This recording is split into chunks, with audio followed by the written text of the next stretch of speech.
Hi అండి అందరికీ. Already తమ్మునేలు చూశారు కదా, చుక్కకూర పప్పు వండేద్దాం వచ్చేసేయండి. చాలా అంటే చాలా బాగుంటుందండి. ఆకుకూరలు అన్నీ బాగుంటాయి. ఒకసారి ట్రై చేయండి, చాలా బాగుంటుంది. ఇదైతే ఒక గ్లాస్ ఆఫ్ పప్పు తీసుకున్నా, ఎందుకంటే అది చిన్న గ్లాస్ అండి, టీ గ్లాస్తో 2 కప్స్ తీసుకున్నాను అనమాట. వాటర్లో కొంచెంసేపు నానబెట్టుకోండి. పప్పు ఏదైనా కానీ కొంచెం సేపు పప్పులు నానబెట్టుకుంటే మంచిదండి, గ్యాస్ట్రిక్ ప్రాబ్లమ్స్ ఉండవు.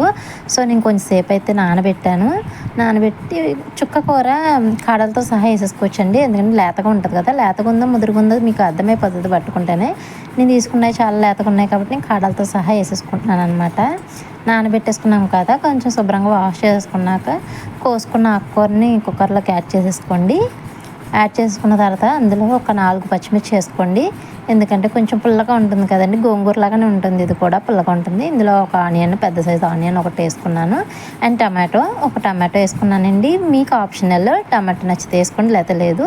అందులో కొంచెం ఆయిల్ వేసాను. అండ్ ఇంకొంచెం పసుపు వేసేసుకొని మూత పెట్టేసుకొని విజిల్స్ రాయించేయండి.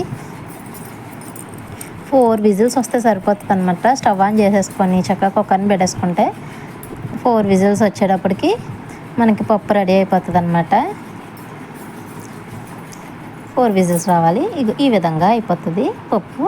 సో కొంచెం సేపు కలిపేసుకొని, మరీ మెత్తగా అయిపోతే బాగోదండి, కొంచెం పలుగ్గా ఉంటే కూడా బాగుంటుంది. నాకైతే అలా ఇష్టం. ఉప్పు యాడ్ చేసుకోండి, కొంచెం ఉప్పు వేసుకొని కొంచెం కారం వేసుకొని పప్పుకు తగ్గట్టు యాడ్ చేసుకోండి. కొంచెంసేపు మరిగిన తర్వాత పోపు వేసేసుకోవడమే.